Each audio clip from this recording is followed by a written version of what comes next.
right, we got all the bad movies, the mid movies, the perfectly okay movies done. Now we're gonna talk about the movies that I liked. And as always, we're gonna start with a few honorable mentions, starting with this one. 45. Bullet Train was a fun little action film. It's not an impressive film in terms of, cinematography, but the editing of the action scenes was top fucking notch.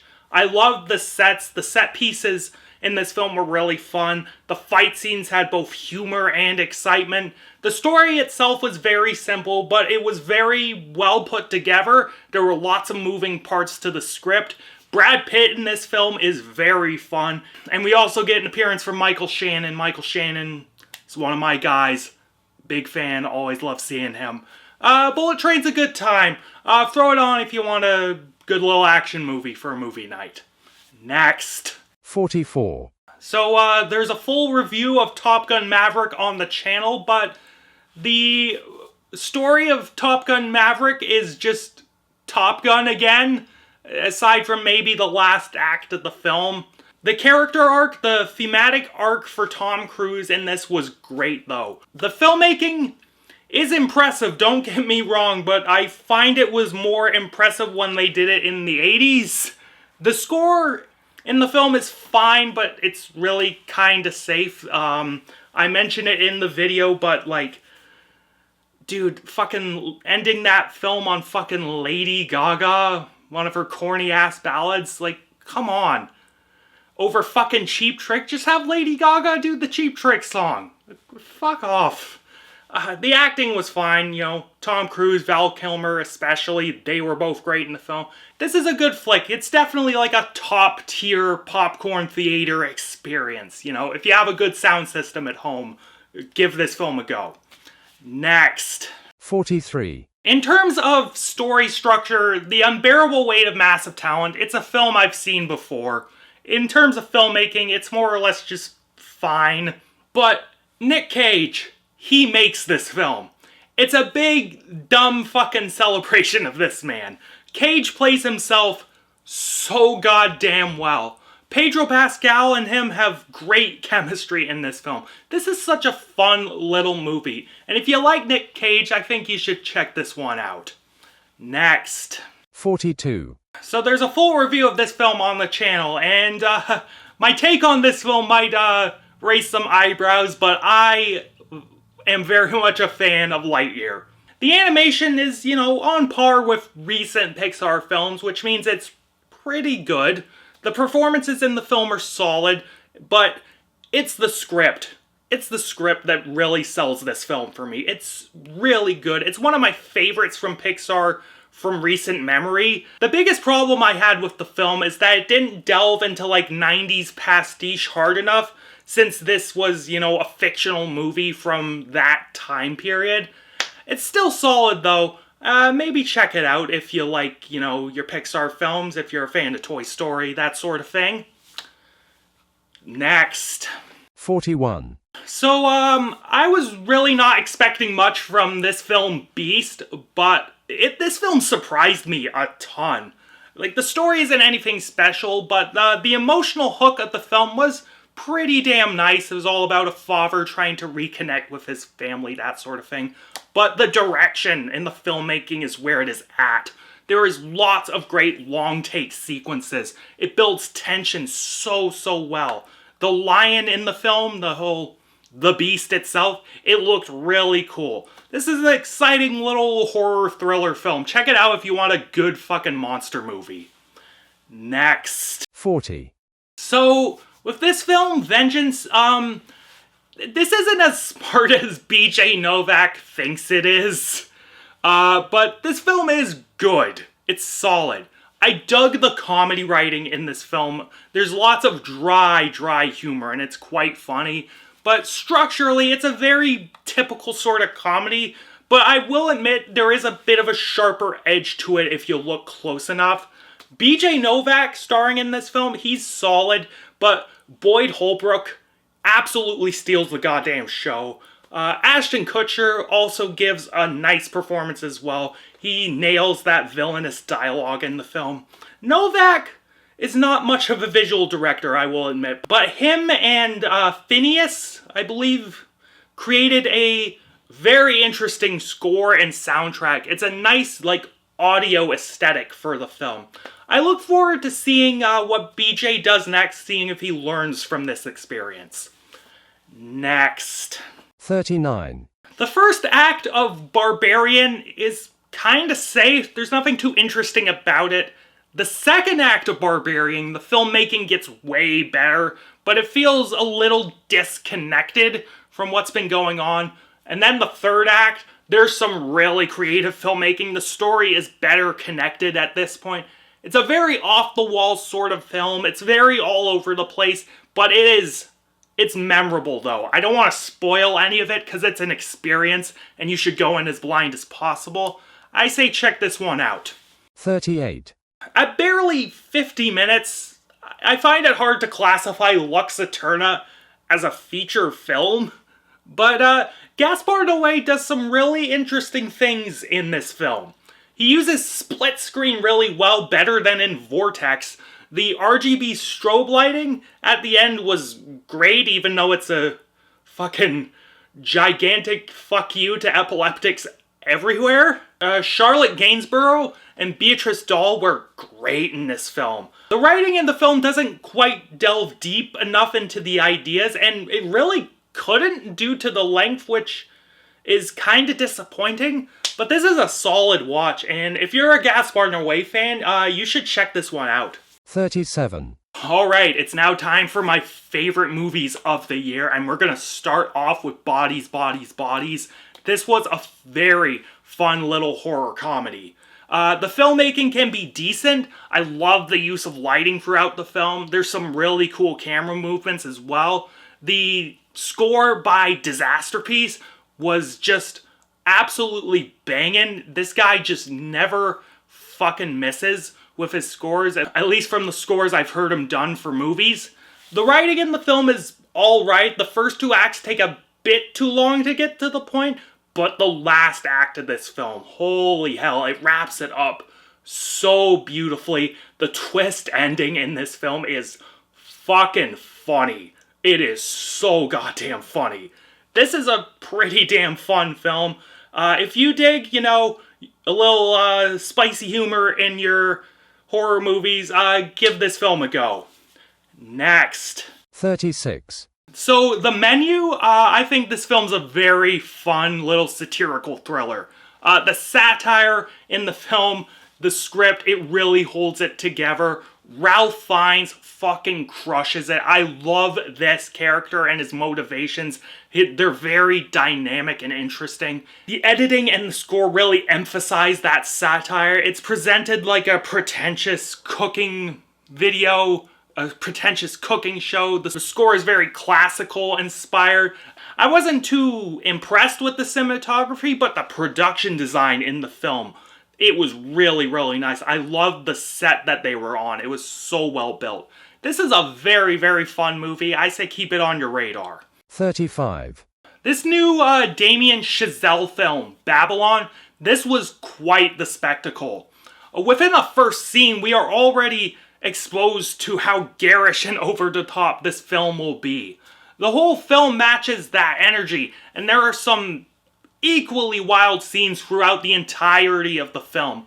There are so many extras used in some of these set pieces. The cinematography was beautiful. The set design was absolutely fantastic. The performances in the film were solid. Brad Pitt was fantastic in this film.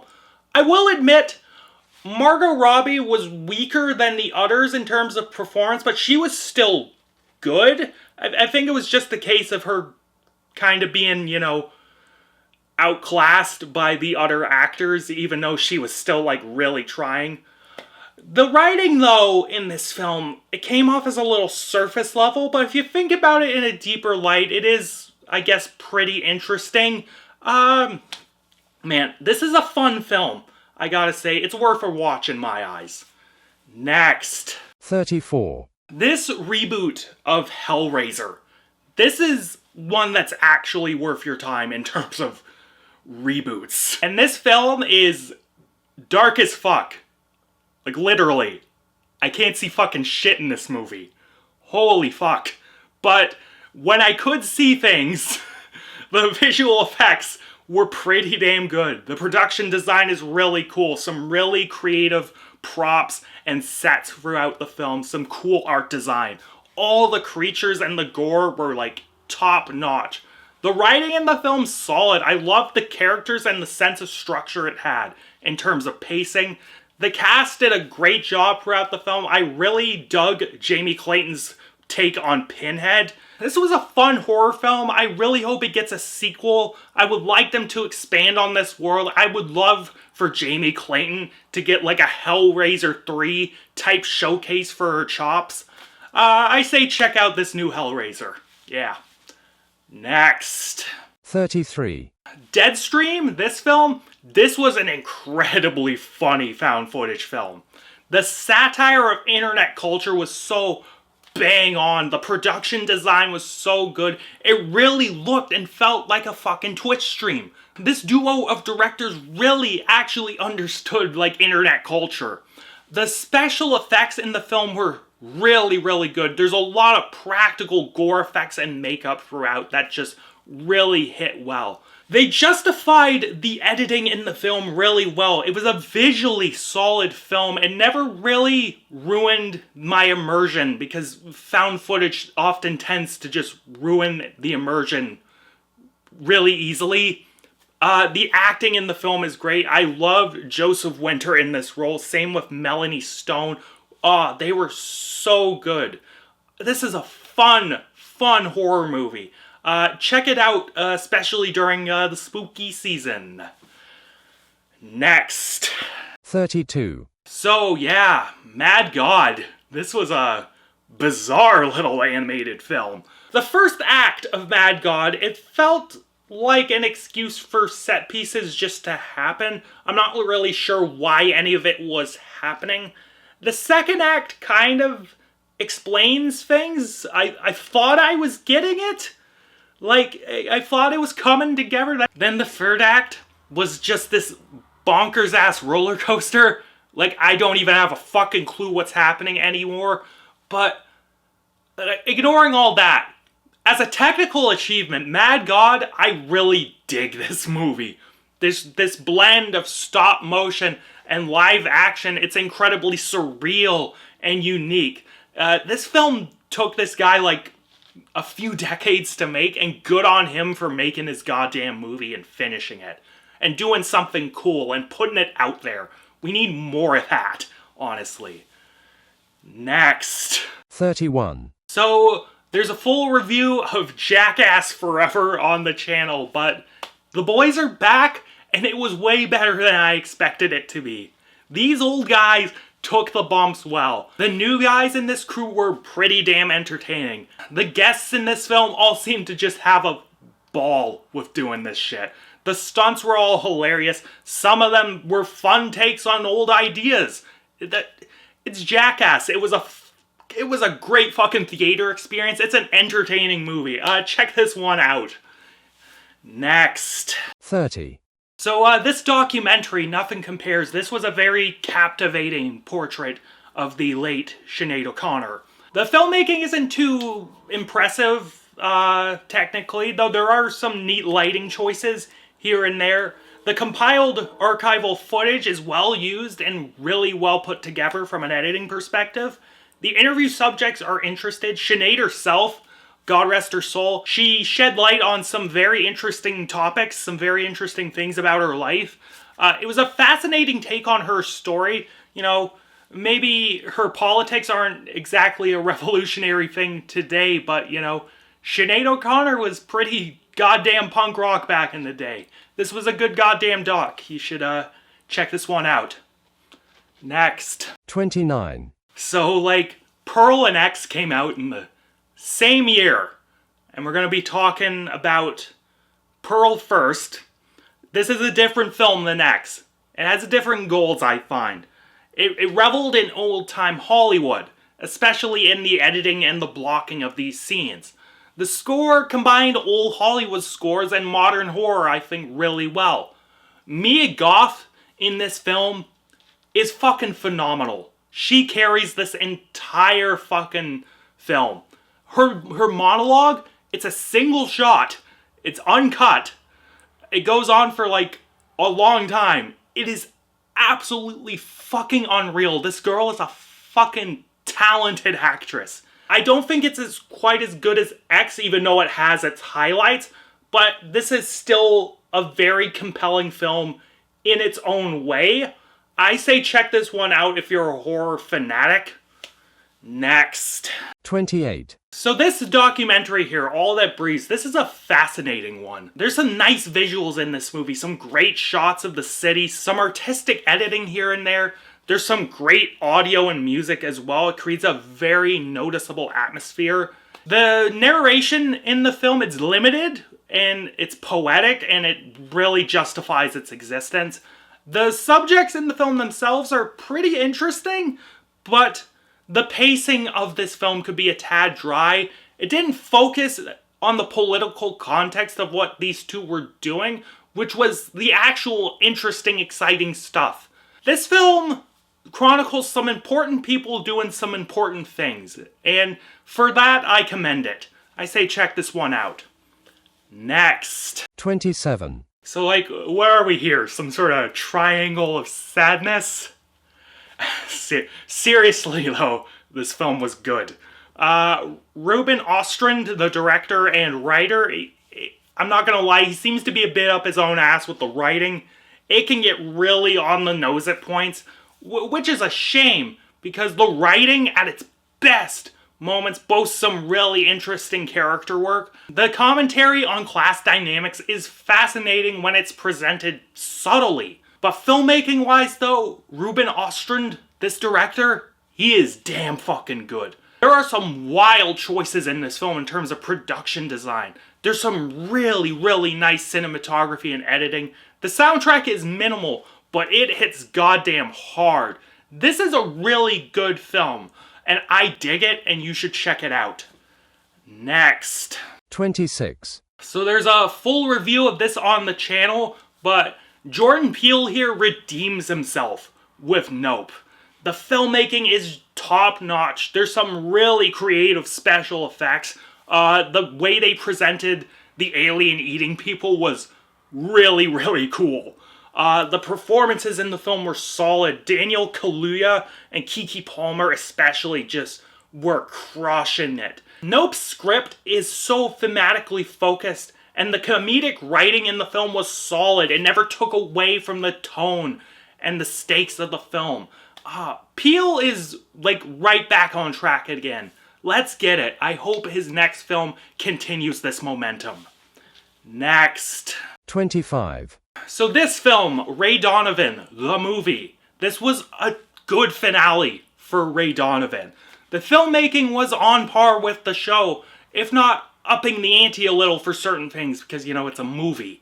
I love the performances. The whole cast is just crushing it, especially the guy that plays young Ray Donovan. His Liev Schreiber impression was god tier. So good. There's a variety of resolutions for all the characters, but all of them were satisfying. This should have been an entire season of TV, but I'm fine with them condensing this idea into a 2-hour movie. They did it well enough. Watch the show, Ray Donovan. It's a good goddamn show. And then watch this one.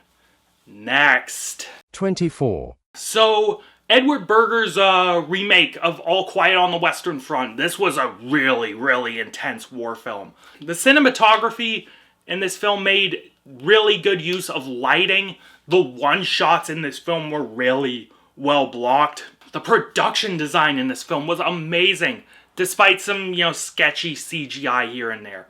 The editing in this film could be so unnerving, using jarring cuts to keep the viewer uncomfortable. The score is really cool. It's very experimental and interesting. The audio design was well done also. It's nothing new in terms of thematic discussion, but the writing was blunt about its subject matter. This is definitely worth watching if you can, stomach this sort of movie. Next. 23. So there's a full review of this film, The Batman, on the channel, but Cape Kino was on the menu, boys, and we were feasting good. Rob Pat makes for a great year 1, year 2 Batman.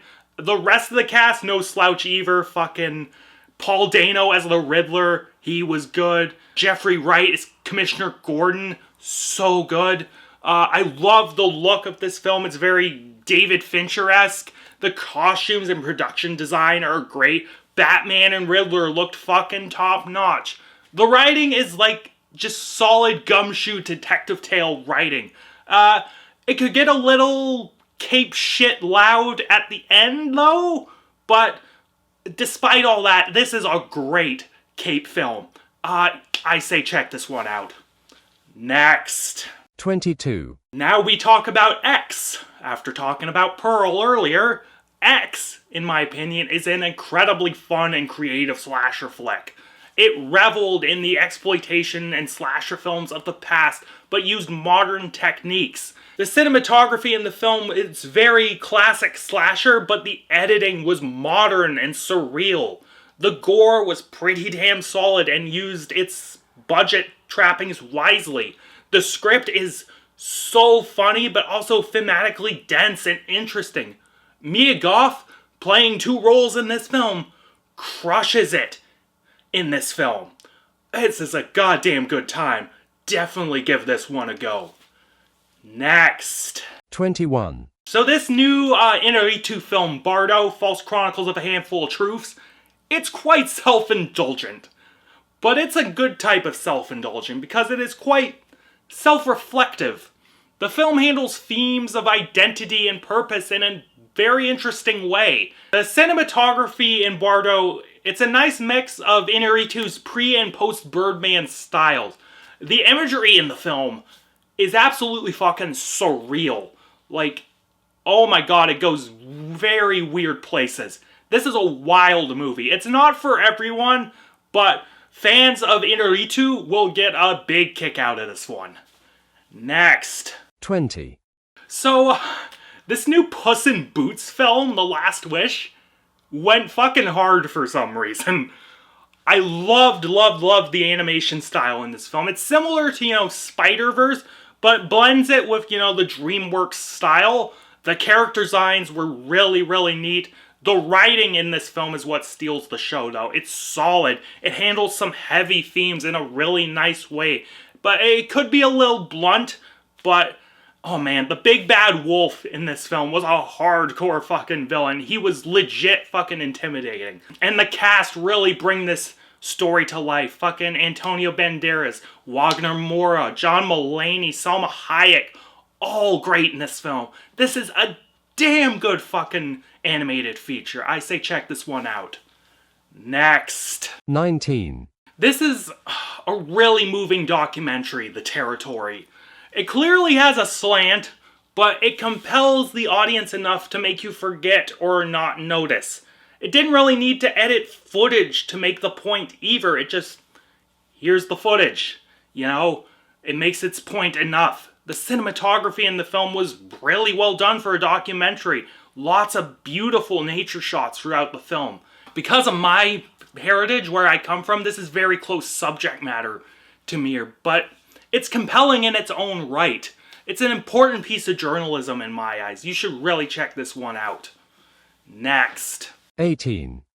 So, when I went to see this film at the local indie theater in my city, there was a big family that went to see this film. Like close to half a dozen people from this family showed up.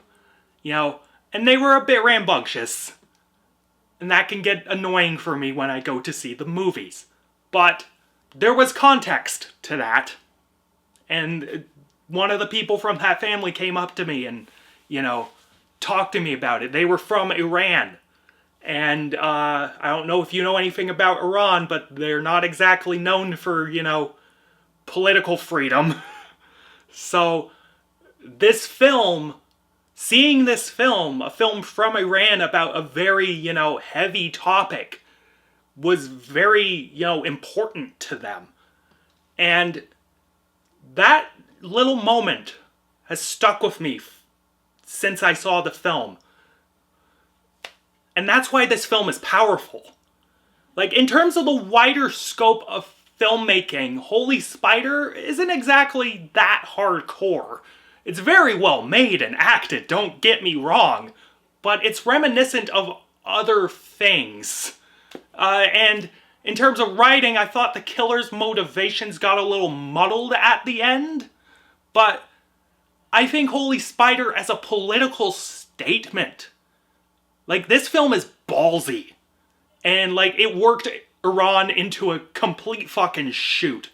And for that, this film ranks high for me on my 2022 list. I say check this one out. Next. 17. This film was shot in one take. And the take of boiling point we got was the best one. I think the director here gave us a really, really solid film. The camera work isn't super fancy, but the blocking in the film is just immaculate. It can be a little obvious when the camera was, leaving to allow for setup of the next bit, but it's still so impressive when a director tackles a one-take film. The writing is like solid slice-of-life stuff. The dialogue and characters, they're very, very interesting. It's similar to a film like Lover's Rock in many ways. If you remember, the Hard Act series. Stephen Graham in this film is great. So goddamn good. The cast sell the dialogue excellently. The only problem was, like, a kind of shit song choice at the end, but otherwise, I loved the diegetic music throughout the film. This is a very interesting movie. It's really well made. I say give this one a watch. Next. 16. So, the selling point of this film, Memoria, is the audio. There's no score in the entire film, and it allows every scene to envelop you in silence, noise, and everyday life. The mixing allows the contrast and noise to be pronounced. The loud scenes are loud, the quiet ones are really calming. The cinematography takes its time, much like the story. Shots are long and slow, but are rich and beautiful. The story is a bit of an enigma to me, but a rewatch may cure that. I wasn't quite sure how to piece it all together. Tilda Swinton, crushing it as usual. This is a weird film by a director with a name I can't pronounce, but regardless, it's cool, and I say check it out. Next. 15. So, bones and all, Luca Guadagnino's film here was really good. Imagine Twilight, but it isn't fucking terrible. The characters are actually interesting. They're performed well by Tim Champ and Taylor Russell. It handled themes of, sexual awakening and whatnot really, really interestingly. Luca's filmmaking style is great in this. But the score by fucking Trent Reznor, Atticus Ross is fantastic. It's a really good film. I say check this one out. Next. 14. Man, Del Toro here, with his version of Pinocchio, he came through with a banger of a film. The animation in this film is absolutely beautiful. There's so much detail, and the art design has so much personality to it. Del Toro's interpretation of this story is powerful. Setting it in fascist Italy grounds the story in a unique way. It gives the story so much more weight. Performances in this film were fantastic. Greg Mann, David Bradley, Ewan McGregor, Ron Perlman, fantastic cast in this film. Possibly the best rendition of this tale since the original Disney movie. Like, it's so good. You gotta check this one out. Next. 13. So, there was like a big stink at the Oscars about this film that year. Something about like policies and procedures and money and whatnot. I'm not gonna get into that. This, To Leslie though, really good film. Andrea Riseborough was absolutely brilliant in this film. It is such a powerful portrayal of addiction. The writing was so organic and handled this character very realistically. The filmmaking is understated, but it has some really, really nice moments to it. The soundtrack is full of like country music, but it was quite fitting given the setting. It's a really good character drama. You gotta check it out. 12, So this film, After Sun, this was such a moving drama film. Paul Mescal and Frankie Corio were great in this film. I love the chemistry. I love the dynamic between these two characters. It touches on those family bonds and themes of depression in a very realistic way. The filmmaking is interesting as the use of mini DV footage was so purposeful and powerful. The score throughout the film is minimal, but the film has just a banger fucking soundtrack though. Has one of the best uses of under pressure I've ever heard. It's a beautiful film. I really look forward to seeing this one again. Watch this film. Next. 11, So there's a full review of this on the channel, but fucking sound the alarm. We got a fucking Park Chan-wook banger on tap here. As usual from this director, it's beautifully shot and edited. The score in the film is dope. I love the characters. I love the performances. It's so well written. It's a banger. Like Park Chan-wook is not in the business of making mid films. He just makes bangers. You gotta check this one out. Next. 10, It's top 10 time. To start, we have a film called Compartment Number 6, directed by Juho Kuosmanen. Mouthful of a name. This is a very cute little romance film. It's another performance and character-driven film, like, After Sun. Fucking Sidi Harla and Yuri Borisov are just so adorable in this film. They have such a beautiful fucking chemistry. And the romance that builds in this film is so dynamic and thoughtfully developed. The film is about finding love in the most unexpected of places, and it presents that so interestingly. The cinematography is so, condensed and cramped. It captures, that cramped setting, that train, really well. The audio is primarily diegetic, and I love that. It lets the film breathe in these settings. It is such a great film, and you gotta check it out. Next. 9, At number 9, we have Men, directed by the one and only Alex Garland. Garland here enters the horror realm with this banger of a film.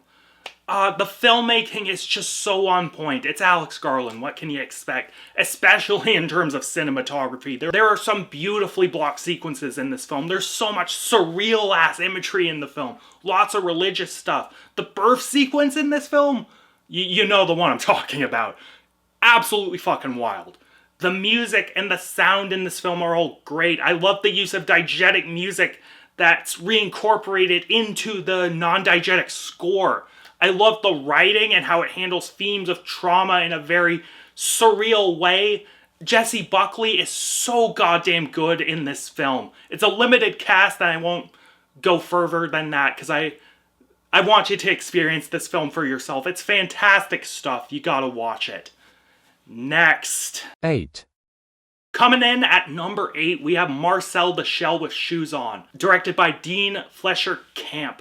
And Marcel the Shell went fucking hard, and I loved it. It's just a really interesting blend of live action and stop motion animation. The sense of humor this film had was really fun. The cast were all great, especially Jenny Slate as Marcel. She was so good. It handled its themes of loss really well, and it got super goddamn heavy at points. This is one of the best animated movies I've seen in quite some time. Definitely watch this one. Next. 7, Next up, at number 7, we have The Whale, directed by Darren Aronofsky. And, man, we are living in the goddamn Renaissance, baby. Let's fucking get it. This goddamn king gives an incredibly powerful performance. It won him a goddamn Oscar, as it fucking should have. But the rest of this cast no goddamn slouch either. Aronofsky's direction is low-key, but it works for the scale of the film. The fat suit Brendan Fraser was wearing could look a tad iffy in a couple shots, but it nonetheless looked real enough. The music could be a little corny, but when it worked, it made certain scenes just horrifying. The writing manages to develop a select few characters so thoroughly and gives them all something to do. This man, this king, Brendan Fraser, he deserved Best Actor for this film. This film fucking slaps. Let's fucking get it. Next. 6, Next up, from director Sarah Dosa, we have the documentary Fire of Love. This documentary was absolutely brilliant. I loved the nature shots in this film. The footage of volcanoes shown in this film are absolutely just fucking crazy pieces of work. The narration wasn't intrusive. It was actually quite well performed and incredibly poetic. The film told this beautiful love story and showed the incredible life these two lived. It's just a brilliant, brilliant documentary, and you should all see it. Next. 5, At number 5, what top 10 list would be complete without the Eggy boy himself? Robert Eggers, the Northman. Fucking Eggers, he's on here with some Viking goddamn kino. The filmmaking, it's Robert Eggers. What'd you expect? It's goddamn superb. It's mixing big budget action with art house aesthetics. It's so cool. The writing is great, even though the story is very foundational and maybe typical, but it's, a foundational story. You're gonna see things that you've seen over the past, hundreds of years of storytelling in it, so I absolutely loved the character arc for Amleth in this film. It's so cool. All the performances in the film are great. Eggers does it again. The man just makes bangers. Go watch it. Next. 4, Coming in at number 4, directed by Martin McDonagh, we have The Banshees of Inisherin. Martin McDonagh here is killing it yet again. The two lead performances by Brendan Gleeson and Colin Farrell are absolutely brilliant. The script, it's so sad. It's incredibly sad, but it's incredibly goddamn funny. Oh my god, it blends tone so well. It's two friends with this toxic relationship going back and forth, going to such ridiculous goddamn extremes. It feels like an allegory for something bigger, but that may be a rewatch thing for, to be able to express that. The visual style is incredibly scenic and so well blocked. The score is dynamic, but it's incredibly low-key as well. This is a fantastic follow-up to 3 Billboards. You gotta see this one. Next. 3, At number 3, we have Catch the Fair One, directed by Josef Kubota Vladika. Another mouthful of a goddamn name. But this film just resonated with me so much. Callie Reese gives just a raw and powerful performance in this film. The script explores relevant themes of the missing and murdered Indigenous women and sex trafficking, all while being this tight and concise thriller. The cinematography is just so tight with some excellently framed and blocked sequences. The score was this droning, oppressive, and coupled with the sound design, it was absolutely unnerving affair. It's simply made, but it's so goddamn powerful. You have to see this film. Next. The runner-up. In our runner-up spot at number 2, directed by Todd Field, we have Tar. This film is just fucking incredible.